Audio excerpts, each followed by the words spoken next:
ॐ अज्ञानातिमिरान्धस्य ज्ञानाञ्जनशलाकया चक्षुरुन्मिलितं येन तस्मै श्रीगुरुवे नमः। श्रीचैतन्यमनोभीष्टं स्थापितं येन भूतले स्वयं रूपगदा मह्यं ददाति स्वपदान्तिकं।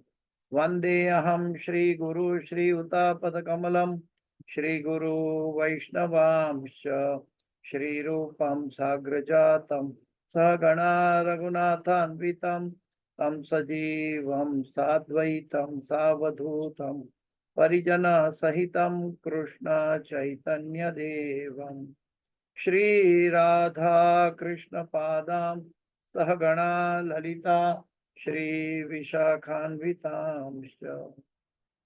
हे कृष्ण करुणा सिंधु दीनबंधो जगतपते गोपेश गोपिका कांत राधा कांत नमोस्तुते। तप्त कांचन गौरांगी राधे वृंदावनेश्वरी वृषभानुसुते देवी प्रणमामि हरिप्रिये।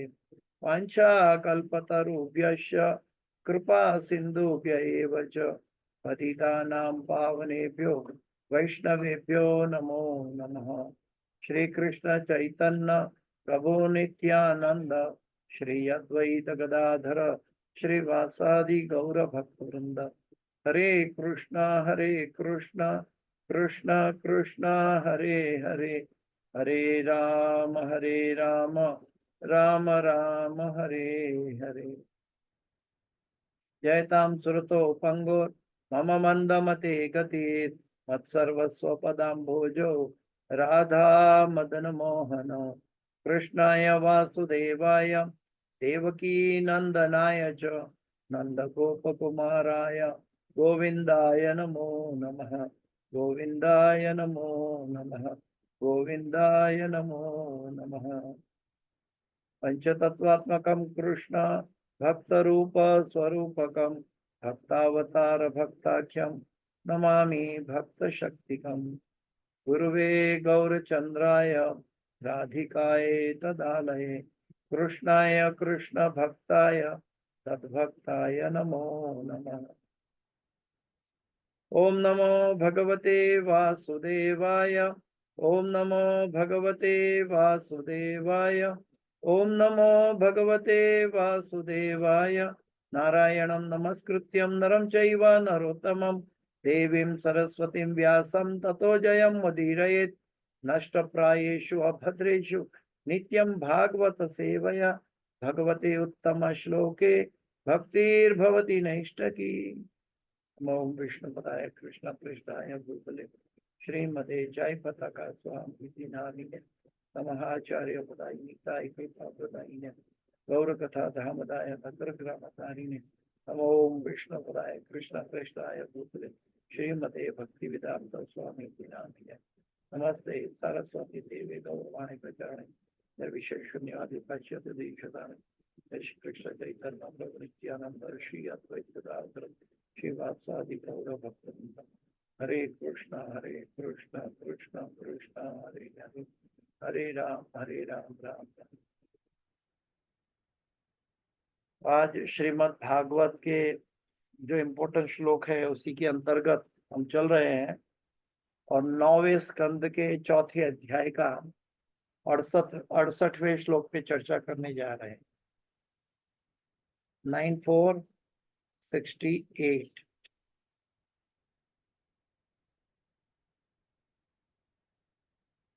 बहुत फेमस श्लोक है ये।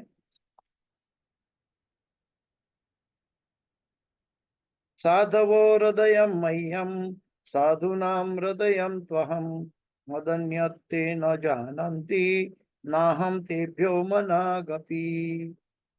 साधवो हृदय मह्यम साधुनां हृदय त्वहं मदन्यत्ते न जानन्ति नाहं तेभ्यो मनागपि।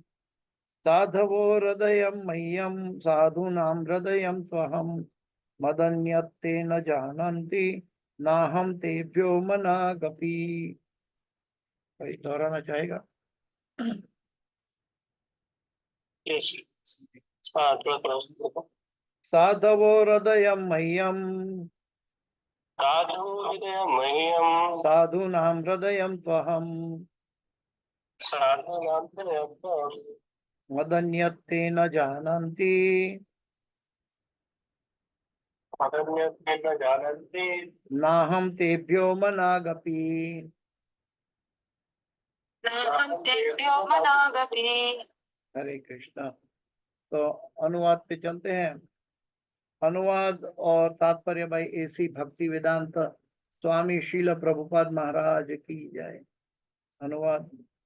ये श्लोक जो है अ, अम्बरीश महाराज का दुर्वासा मुनि द्वारा अपमान के अंतर्गत भगवान स्वयं दुर्वासा मुनि को ये श्लोक कह रहे हैं। भगवान स्वयं दुर्वासा मुनि को ये श्लोक बता रहे हैं। शुद्ध भक्त सदैव मेरे हृदय में रहता है और मैं शुद्ध भक्त के हृदय में सदैव रहता हूं। मेरे भक्त मेरे सिवाय और कुछ नहीं जानते और मैं उनके अतिरिक्त और किसी को नहीं जानता। मैं फिर से अनुवाद पढ़ता हूं। शुद्ध भक्त सदैव मेरे हृदय में रहता है और मैं शुद्ध भक्त के हृदय में सदैव रहता हूं। मेरे भक्त मेरे सिवाय और कुछ नहीं जानते और मैं उनके अतिरिक्त और किसी को नहीं जानता। तो पहला जो वाक्य है एक तरह का स्टेटमेंट है भगवान का, लेकिन दूसरे जो वाक्य है दूसरा वाक्य इसके अंदर भगवान शुद्ध भक्त की गाइडलाइन बताते हैं कि शुद्ध भक्त किसको कहते हैं। पहले वाक्य में भगवान कहते हैं शुद्ध भक्त सदैव मेरे हृदय में रहता है और मैं शुद्ध भक्त के हृदय में रहता हूं। ये पहला वाक्य हो गया। लेकिन ये शुद्ध भक्त है कौन? तो वो शुद्ध भक्त की डेफिनेशन भगवान स्वयं कर रहे हैं। मेरे भक्त मेरे सिवाय और कुछ नहीं जानते और मैं उनके अतिरिक्त और किसी को नहीं जानता। ये शुद्ध भक्त की डेफिनेशन भगवान नारायण दुर्वासा मुनि को बता रहे हैं। तो शुद्ध भक्त कैसे हुआ जाता है ये बात इसमें है। जिस व्यक्ति का लक्ष्य के अंदर एक से अधिक लक्ष्य स्थापित किया गया है वो शुद्ध भक्त की कैटेगरी में नहीं आता। शुद्ध भक्त का केंद्र सिर्फ और सिर्फ एक होता है, भगवान के लिए। पहले अध्याय में ये श्लोक हम देख गए हैं।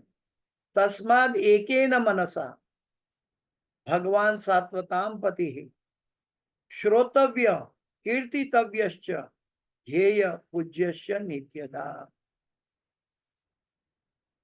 तस्माद एकेन मनसा, एक मन से। अगर एक के साथ भी कुछ और है एजेंडा साथ में तो भगवान की ओर जाना दुर्लभ हो जाता है। भगवान कहते हैं कि मैं बहुत सरलता से अपने भक्त के सामने अपने आप को बिक देता हूं, लेकिन जब मेरा भक्त भी मेरे अलावा और किसी के पास नहीं जाता, सिर्फ और सिर्फ मेरी शरण में रहता है। तात्पर्य में चलते हैं। तात्पर्य में ऐसी भक्ति वेदांत स्वामी श्रील प्रभुपाद महाराज की जय। क्योंकि दुर्वासा मुनि महाराज अम्बरीश को प्रताड़ित करना चाहते थे, इसका अर्थ यह हुआ कि वे पूर्ण पुरुषोत्तम भगवान के हृदय को पीड़ा पहुंचाना चाहते थे। क्योंकि श्री भगवान कहते हैं साधवो हृदयम मह्यम। हम सबके लिए ये एक तरह की लालटेन है। अगर हम हमारे गुरु भाईजनों या कोई भी भगवान का भक्त है, कोई भी वैष्णव जन है, कोई भी भगवान का आप्त जन है, उनके प्रति अगर हमारा कुछ भी उनको पीड़ा देने का हमारा एजेंडा है, उनको तकलीफ पहुंचाना हमारा एजेंडा है, तो हम भगवान के हृदय को पीड़ा पहुंचा रहे हैं। साधो हृदयम मह्यम, बहुत बड़ी बात कह दी भगवान। भगवान ने भगवत गीता में कई योग बताए हैं, कर्म योग बताया, ज्ञान योग बताया, ध्यान योग बताया, कर्म संन्यास योग बताया, और आगे जाके राज विद्या राज गुह्य योग बताया, और बाद में भक्ति योग बताया, कई योग बताए। भगवत गीता में सभी योग बताने के बावजूद भी भगवान ने एक बार भी गीता में ये नहीं दोहराया कि मैं सांख्य योग से जान सकता हूँ, मैं कर्म योग से जाना जाता हूँ, मैं ज्ञान योग से जाना जाता हूँ। ऐसा कोई भी योग के लिए भगवान ने स्टेटमेंट नहीं दिया भगवत गीता के अंतर्गत। लेकिन भगवान ने भक्ति योग के लिए, भक्त के लिए 2 बार स्टेटमेंट दिया भगवत गीता के अंतर्गत। भक्त्या माम अभिजानाति, भक्त्या माम अभिजानाति, 11वें अध्याय में और आखिरी अध्याय में। तो भगवान कहते हैं कि मैं भक्त के द्वारा, आप भक्त है तो भक्त ही मुझे जान सकता है, और कोई नहीं। भक्त्या माम अभिजानाति, भक्ति के द्वारा ही हम भगवान को जान सकते हैं। तो भगवान वैसे दूसरों के लिए योग माया समावृता, वो अपनी योग माया के आवरण के द्वारा आच्छादित रहते हैं। इसलिए भगवान को उनसे मतलब नहीं है, जो जिसका एजेंडा भगवान से निम्न स्तर पर है, क्योंकि भगवान है असम उद्धव, भगवान के बराबर और भगवान के ऊपर कोई नहीं है।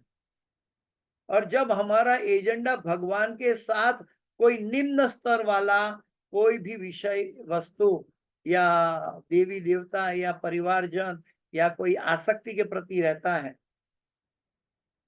तब हम भगवान के भक्त नहीं कहलाएंगे। साधवो हृदयम मह्यम, शुद्ध भक्त सदैव मेरे हृदय में रहता है। भगवान ने अपने आप को दे दिया। वो भक्त कहाँ चला जाता है? भक्त जो भी इच्छा व्यक्त करता है, भक्त जो भी कार्य करता है, भगवान के हृदय में बैठकर करता है। क्योंकि भक्त की हर एक एक्टिविटी भगवान अपने हृदय में संभाल कर रखते हैं। सारी दुनिया के मालिक है भगवान। ईशावास्यम इदम सर्वम यत् किंचित जगत्याम जगत, सारी दुनिया का ऊपर भगवान का अधिकार है, भगवान उनके मालिक है, ऐसा कह सकते। लेकिन वही भगवान के ऊपर कौन है? क्योंकि भगवान भक्त वत्सल है। अहम भक्त पराधीन, पिछले श्लोक में हम लोगों ने देखा था कि अहम भक्त पराधीनो यह स्वतंत्र इव द्विज साधुर्भिग्रस्त हृदयो भक्ते भक्त जना प्रिय।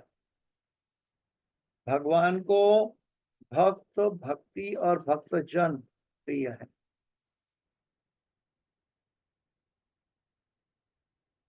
श्री भगवान की भावनाएं उस पिता के समान होती है जो अपनी संतान को पीड़ा में देखकर पीड़ा का अनुभव करता है।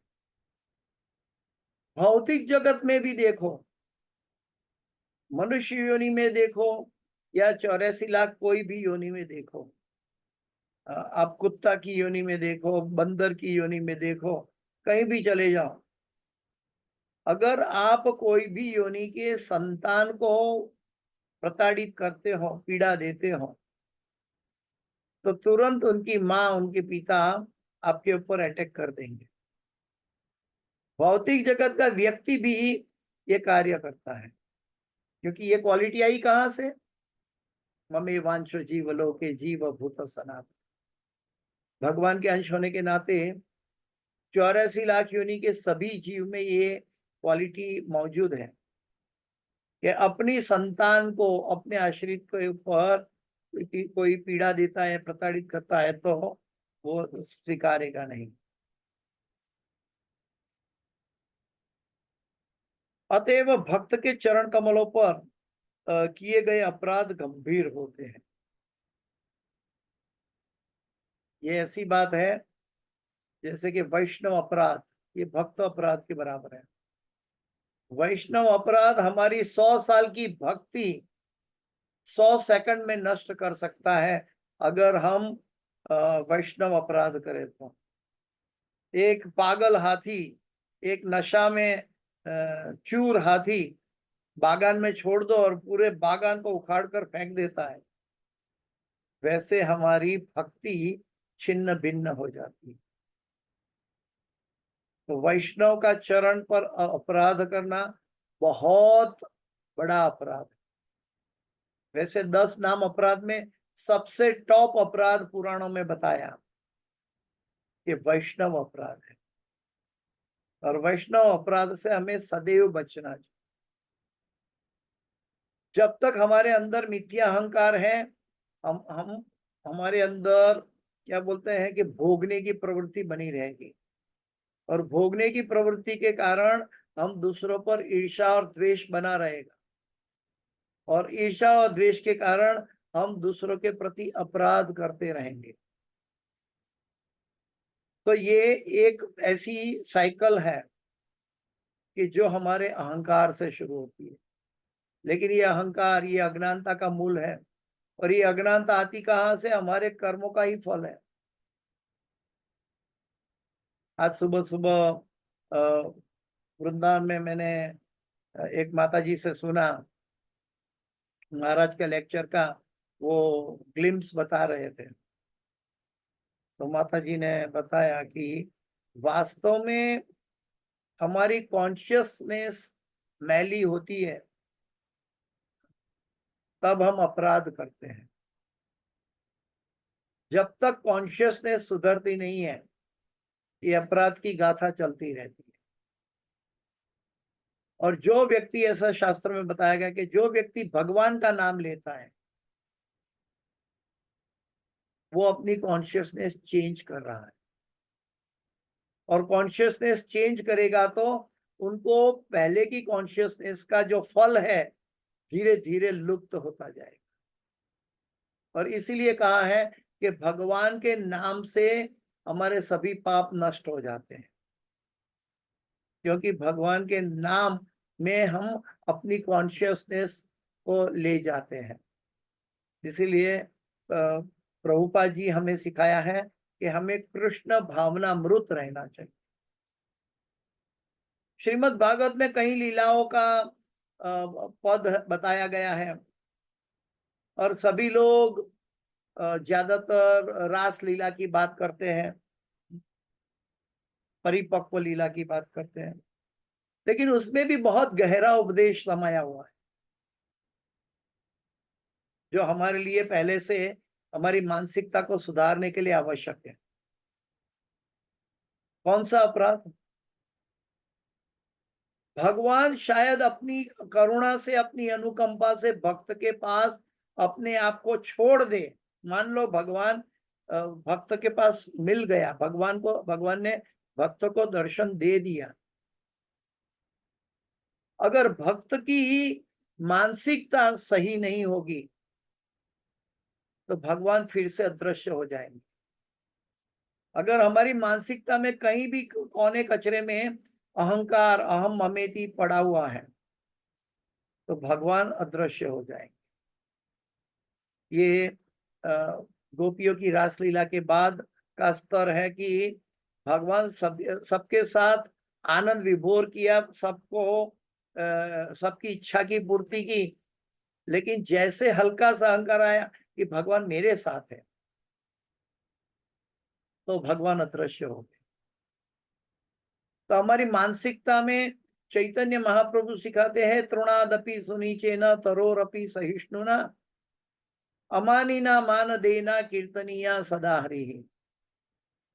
हम भक्ति की साधना में, भक्ति की यात्रा में कितना भी हम गुरु के आदेश से अचीवमेंट कर ले, 16 माला जप ले, श्रीमद् भागवत को सुन ले, श्रीमद् भागवत को पढ़ ले, बुक डिस्ट्रीब्यूशन कर ले, मंगला आरती अटेंड कर ले, कितना हम सब कुछ करें, लेकिन अगर ये सब करने के बाद अगर हमारे अंदर छुपा हुआ है कि मैं ये सब कर रहा हूं,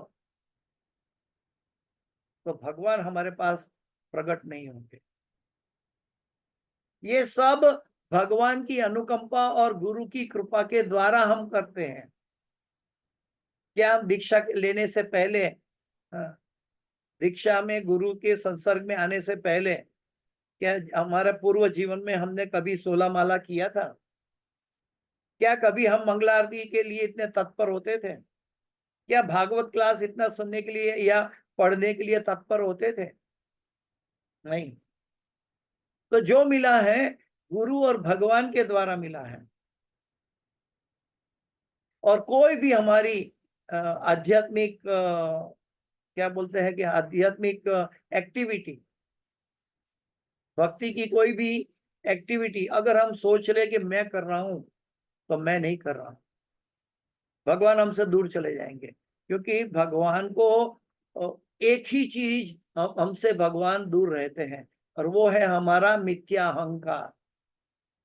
और प्रभुपाद जी कहते हैं कि to lord it over on material nature, भौतिक प्रकृति पर प्रभुत्व जमाने की जो परिस्थिति है ये हमारा माइंड में है, इसीलिए हम भगवान से विलग हैं। तो ये इसके बॉटम में रहा हुआ एक कांटा है कि जो हम ममिति के अंदर फंसा हुआ है। ये गुरु गौरंगा करवाते हैं, और हमारा अस्तित्व का, हमारी सेवा का कोई मोल नहीं। चाहे हम प्रीचर बने, चाहे हम श्रोता बने, चाहे हम साधक बने, चाहे सेवक बने, कुछ भी हो, गुरु और भगवान की अनुकंपा के अलावा कुछ नहीं है। और ये चीज हमारी मेंटालिटी, हमारी कॉन्शियसनेस में लाते लाते कभी कभी हमारा 100 साल का जीवन कम पड़ जाता है। हम मान लेते हैं, बुद्धि कह लेती है कि बात तो सही है, हम आज से गुरु और भगवान की बात करेंगे। 2 घंटे के बाद बोलता है कि मैंने ये क्लास लिया या मैंने इतनी जपमाला कर ली। मैं कौन होता हूँ? मैं तो गोपी भर्तुपाद पद कमलय दास दासानुदास, ऋणादपि सुनीचे न तरोरपि सहिष्णुना, अमानीना मान देना कीर्तनिया सदा हरि। जो सदा हरि कीर्तन करना चाहता है, सदा कृष्ण की सेवा करना चाहता है, कोई भी भगवान की कृपा के ऊपर अपना अहम ममिति जोड़ेगा नहीं, और सदैव भगवान को एक्नॉलेज करेगा, ये भगवान की कृपा और भगवान की अनुकंपा से हो रहा है। उपद्रष्टा अनुमंता च भर्ता भोक्ता महेश्वर, भगवान अनुमंता है तब हम कर पाते हैं। ये चीज अगर हमारे हृदय में बिल्कुल सही तरह स्थापित हो जाए, तब हम भगवान के हृदय में पहुंच सकते हैं। कोई भी अच्छा कार्य हमारे जीवन में हम करते हैं, उसका श्रेय गुरु और भगवान है। और हमारे जीवन में कोई भी गलत कार्य हम करते हैं, इसका कारण है हमारा मिथ्या अहंकार।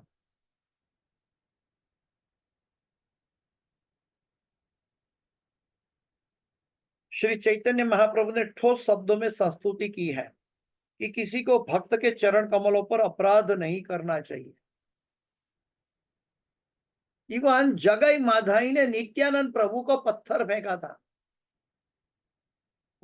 और चैतन्य महाप्रभु बहुत गुस्से में आ गए, और वो अपना सुदर्शन चक्र लेकर उनका संहार करने जा रहे थे।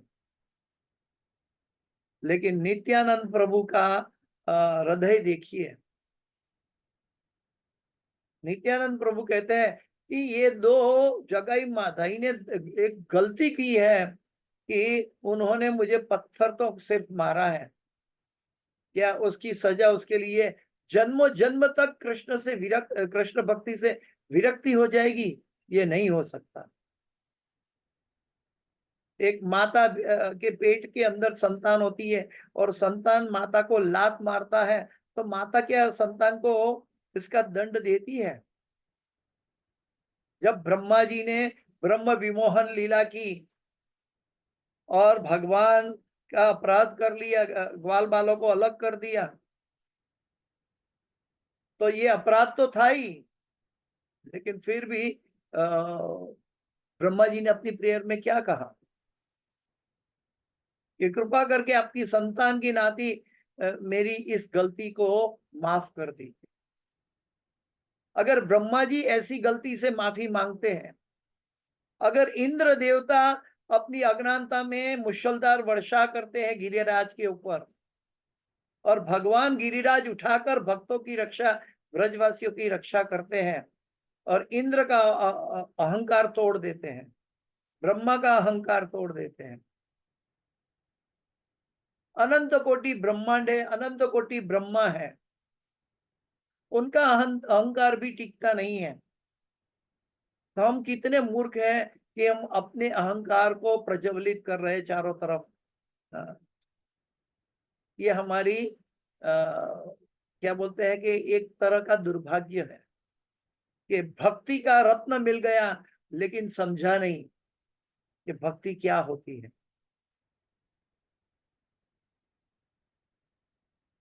ऐसे अपराधों की तुलना उस मत वाले हाथी से की जाती है जो बगीचे में घुसकर उत्पात मचा देता है।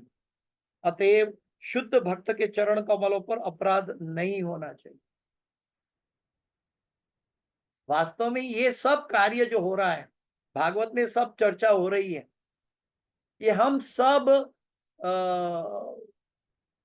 यात्रियों है, भागवत के यात्रियों कहला सकते हैं, भक्ति के यात्रियों के लिए ये सीख है।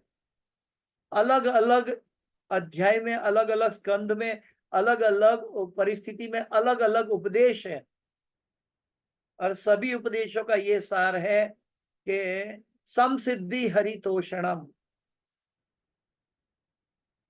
ऋषिकेन ऋषिकेश सेवनम भक्ति रुच्यते। अपनी इंद्रियों से भगवान की इंद्रियों की सेवा की जाए। हमारी इंद्रियों से भगवान की इंद्रियों की सेवा तब हो पाएगी जब मैं स्वयं भोगना नहीं चाहता हूं, जब हम भगवान को भोक्ता बनाएंगे, और वास्तविक कंडीशन, हार कर नहीं, इसके बिना कोई चारा नहीं इसलिए मैं भगवान को भोक्ता बनाता हूं, नहीं।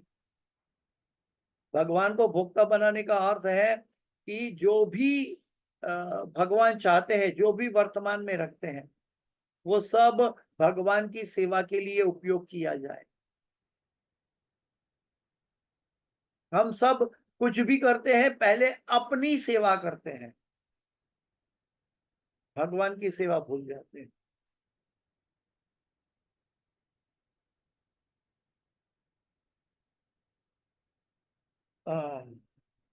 इस इसके लिए अत्यधिक सतर्क रहना चाहिए, इसके लिए अत्यधिक सतर्क रहना चाहिए। ये भागवत में बताया जा रहा है। अत्यधिक सतर्क रहने का मतलब है कि हमारी कॉन्शियसनेस में कृष्ण के अलावा और कुछ, किसी चीज को प्रवेश नहीं देना चाहिए। हम अपने मन के साथ अपने मन का गार्डियन बन जाए, इसको कहते हैं गोस्वामी। अपने मन का गार्डियन, कि मेरे मन में कोई किसी तरह का कोई कूड़ा कचरा ना रहे। क्यों? क्योंकि मन मना भव मद भक्तो मद्याजी माम नमस्करो। वो मन तो मैं कृष्ण को समर्पित करने जा रहा।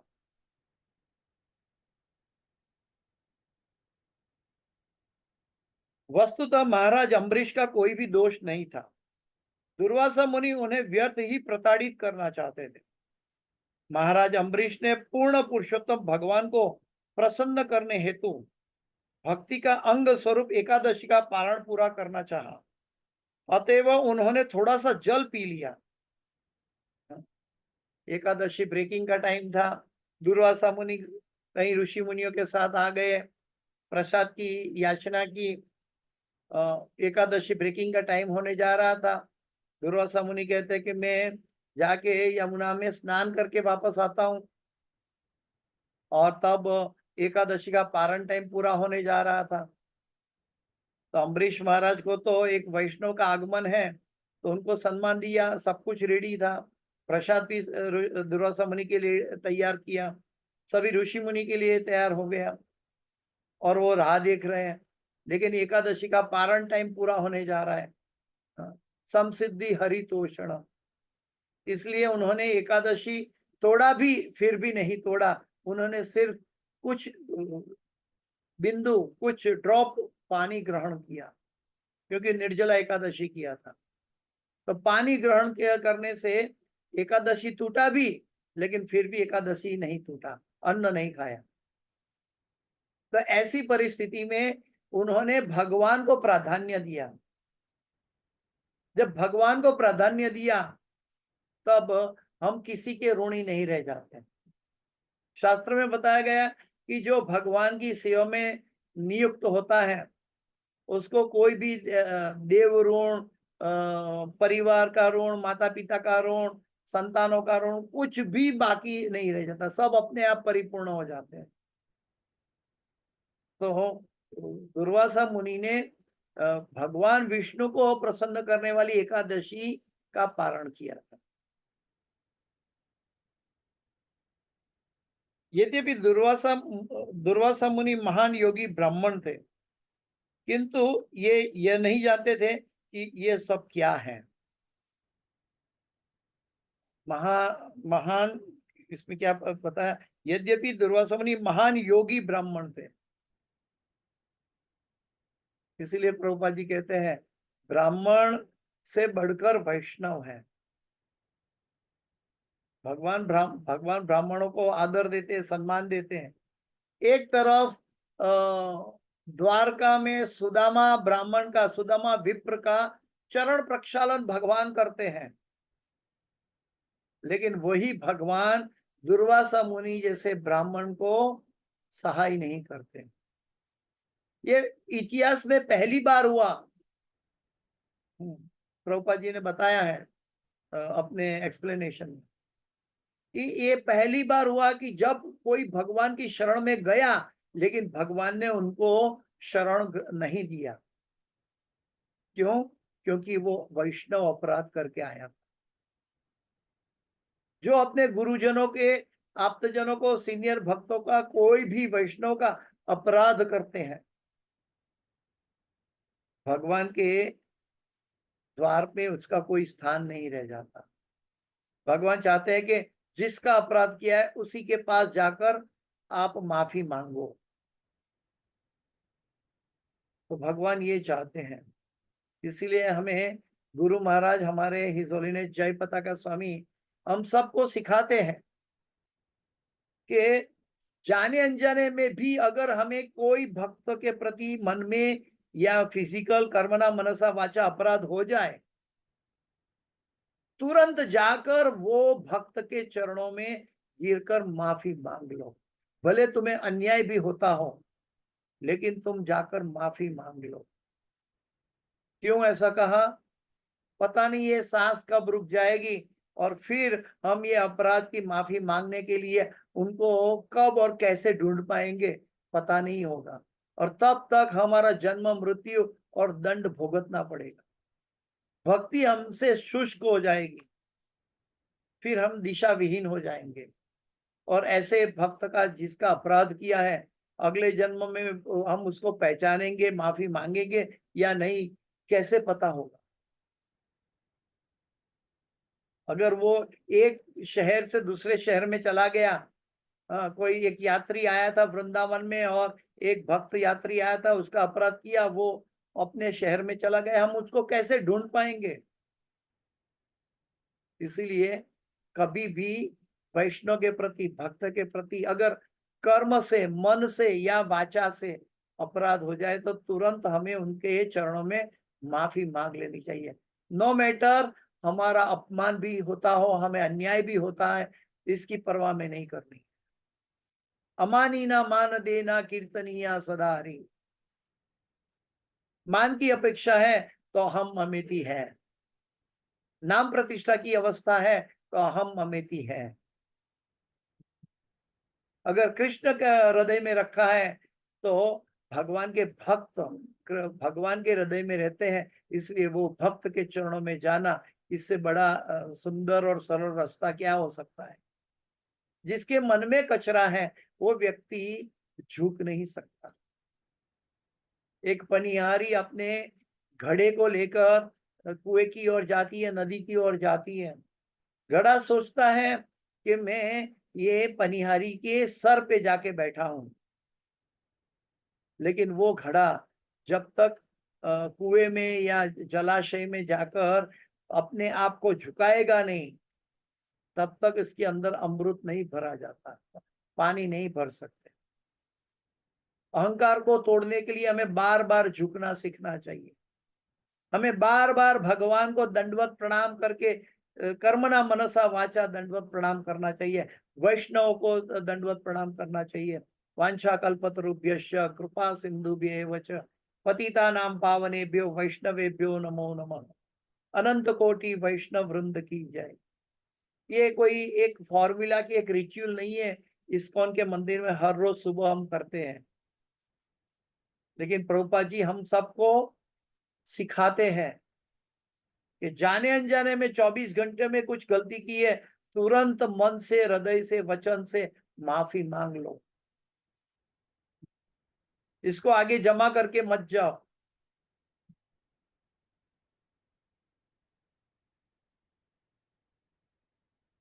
यद्यपि दुर्वासा मुनि महान योगी ब्राह्मण थे, किंतु वे यह नहीं जानते थे कि यह सब क्या है।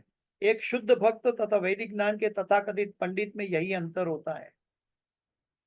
तथाकथित कथित पंडित और एक भक्त, दोनों में बहुत बड़ा अंतर है। मुनि होता है वो तर्क वितर्क कर सकता है, पंडित होता है वो शास्त्रार्थ कर सकता है, लेकिन भक्त भगवान के हृदय को छूता है। भक्त भक्त अपने आप को समर्पित करके भगवान के हृदय को छूता है। भक्त को मालूम है भगवान को क्या अच्छा लगता है। आज सुबह में वो माता जी ने मुझे बताया, आज सुबह में मायापुर के एक सन्यासी महाराज आए थे वृंदावन इस्कॉन में। उन्होंने क्लास लिया, बहुत सुंदर क्लास लिया, और वो हम सबको सुनना चाहिए। मैं इस क्लास के बाद उस क्लास को मैं ग्रुप में, कृष्ण कथा ग्रुप में शेयर करूंगा। बहुत सुनने लायक क्लास है। भक्तगण सदैव श्री भगवान के हृदय में स्थित होने के कारण साक्षात भगवान से सारे आदेश प्राप्त करते हैं। जैसा कि भगवत गीता 10:11 में स्वयं भगवान इसकी श्री भगवान पुष्टि करते हैं। क्या? तेषामेव अनुकंपार्थम अहम अज्ञान जम तमः नाशयाम्यात्म भावस्तो ज्ञान दीपेन भास्वता। अनुकंपा किसको कहते हैं? भगवान कृष्ण ने अपनी बाल लीला में अनुकंपा का प्रदर्शन किया। वो फल वाली आई थी, फल ले लो करके आई थी, और फल के बदले में कुछ धान, अनाज चाहती थी। और छोटा कन्हैया ने, 5 साल के कन्हैया ने अपनी उंगली, अपने हथेली में कुछ दाने अनाज कर भर कर आए, और वो फल वाली से फल लिया। अभी 2-4 दाने गेहूं के धान से क्या मिल सकता है? लेकिन भगवान ने अनुकंपा की वो फल वाली पर, कि जैसी फल वाली घर पहुंचती है तो उसका पूरा टोपला जो है बड़े सोना मोहर रत्नों से भर दिया। एक फल बेचने वाली को भगवान इतनी अनुकंपा किया। एक पूतना माँ का रोल लेकर भगवान को मारने आई, उनको माँ का हिस्सा प्रदान कर दिया। ऐसी अनुकंपा करते हैं भगवान, कि जो हमारे बुद्धि से, हमारे तर्क वितर्क से कई गुना अधिक हमारे लिए लाभकारक होता है। अनुकंपा दूसरे शब्दों में कहेंगे तो वो आध्यात्मिक जगत की कृपा है। भौतिक जगत की कोई भी कार्य उसको खरीद नहीं सकती।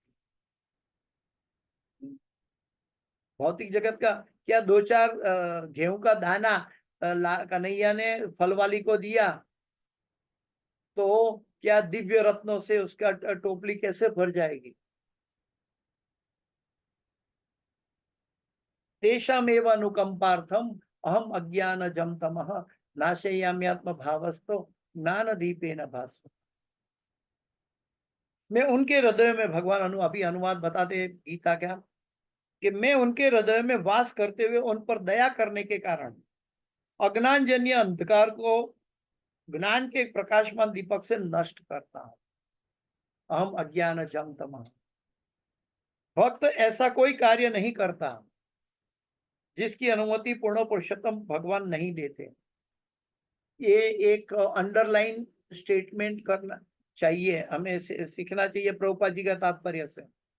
भक्त ऐसा कोई कार्य नहीं करता जिसकी अनुमति पूर्ण पुरुषोत्तम भगवान नहीं देते। इसलिए जो टेररिस्ट लोग कर रहे हैं, ये भगवान की अनुमति नहीं है, वो उनका मिसयूज ऑफ फ्री विल है। भगवान कभी ऐसा नहीं कहते हैं कि सबको मारो पीटो और खत्म करो। तो ये अनुमति भगवान द्वारा सैंक्शन नहीं की है, इसलिए वो कर्म बंधन बन जाता है।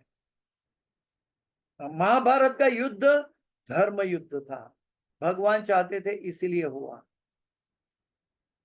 तो हमें भगवान की अनुमति के अलावा अपना अस्तित्व टिकाने के लिए, मतलब अपनी नाम प्रतिष्ठा को, अब मैं सच हूं इसको टिकाने के लिए हमें शास्त्रों का अर्थ का अनादर या देखा अनदेखा नहीं करना चाहिए। वास्तव में सब कुछ भगवान की अनुमति से होता है। अहम सर्वस्य प्रभवो मत्तः सर्वम प्रवर्तते, ये भक्त के लिए है। लेकिन जो इसके ऊपर भगवान को देखा अनदेखा करता है, उसके लिए ये बातें नहीं आती। उसको तो अपने कर्म का दंड भुगतना पड़ता है। रूपा जी इसीलिए लिखा है तात्पर्य में, भक्त ऐसा कोई कार्य नहीं करता जिसकी अनुमति पूर्ण पुरुषोत्तम भगवान नहीं देते। जैसा कि कहा गया है, वैष्णवर क्रिया मुद्रा विघ्नेह ना बुझाए। यहां तक कि अत्यंत विद्वान या अनुभवी व्यक्ति भी वैष्णव या शुद्ध भक्ति की गतिविधियों को नहीं जान सकता। हम भगवान के जन्म और कर्म दिव्य है उसको नहीं जान सकते, और जो भगवान के हृदय में रहने वाले भक्त है गण है, उनके कर्मों को, उनके एक्टिविटी को कैसे जान पाएंगे। इसलिए भक्त के ऊपर कभी तर्क वितर्क या संशय नहीं करना चाहिए। एक भौतिक जगत में भी हम देखते हैं कि एक डॉक्टर की भाषा दूसरा डॉक्टर समझता है, इंजीनियर नहीं समझ सकता, और इंजीनियर की भाषा इंजीनियर समझता है, डॉक्टर नहीं समझ सकता। ठीक वैसे ही भक्त का हलन चलन, भक्त की क्रियाएं प्रतिक्रियाएं भगवान और भक्त के बीच का धन है। उसमें संसारी लोग क्या जानेंगे। संसारी लोग तो जड़ पदार्थ, जड़ शरीर, जड़ एक्टिविटी को देख पाएंगे, उसका हेतु को कहाँ पहचानेंगे। और हेतु ही दिव्य होता है। भगवान कहते हैं कि तुम क्या करते हो वो मैं नहीं देखता हूं, तुम किसके लिए करते हो, इसके पीछे हेतु क्या है वो मैं देखता हूं। और हेतु हमारी कॉन्शियसनेस की परिपक्वता के आधार पर होता है। हमारी कृष्ण भावनामृत कितना मैच्योर है उसके आधार पर होता है। आगे आगे बताया कि अतएव किसी को शुद्ध वैष्णव की आलोचना नहीं करनी चाहिए। वैष्णव अपने कार्यों को उचित रूप से जानता है और वह जो कुछ करता है वह सत्य होता है। अगर नहीं भी होगा तो भगवान उसको सत्य साबित कर देंगे। ये भगवान का मापदंड है अपने भक्त के लिए। वो सत्य नहीं हो ऐसा दिखाई दे, फिर भी वो सत्य भगवान, क्योंकि वो भगवान के आदेश के अनुसार भक्त चला हुआ है। इसलिए दिखता है कि भक्त अयोग्य कार्य करता है भौतिक दृष्टि से, भौतिक दृष्टि से उल्टा दिख सकता है, नीति शास्त्र से उल्टा दिख सकता है, लेकिन भगवान की अनुमति से हो रहा है तो वो परम सत्य होता है। इसलिए तो कहते हैं ऊर्ध्व मूलम अधः शाखा अश्वत्थम प्राहुरव्ययम्। ये भौतिक जगत आध्यात्मिक जगत से परिवर्तित प्रतिबिंब है। हमें कभी कुछ भक्त की कार्यवाही में उल्टी दिखाई देती है, लेकिन भक्त कभी अपने स्वार्थ के प्रति हमेशा उदासीन रहता है। हरे कृष्ण। हरे कृष्णा, क्योंकि वह सदैव श्री भगवान से मार्गदर्शन प्राप्त करता रहता है। तो समय की पूरा होने जा रहा है, इसलिए मैं अपनी वाणी को विराम देने जा रहा हूँ। इस क्लास की कोई भी सुकृति है, मेरे गुरु महाराज हिज होलीनेस जय पताका स्वामी आचार्यपाद गुरु महाराज की है, और इस क्लास के अंदर कोई भी गलती, क्षति या त्रुटि रह गई है, मेरी अपनी है, कृपया मुझे क्षमा करें। वांछा कल्पतरुभ्यश्च कृपा सिंधुभ्येव च पतितानां पावनेभ्यो वैष्णवेभ्यो नमो नमः। अनंत कोटि वैष्णव वृंद की जय, शिला प्रभुपाद की जय, गुरुदेव महाराज की जय। हरे कृष्ण। तो थैंक यू क्लास के लिए। हरे कृष्ण। नेक्स्ट हरे कृष्ण।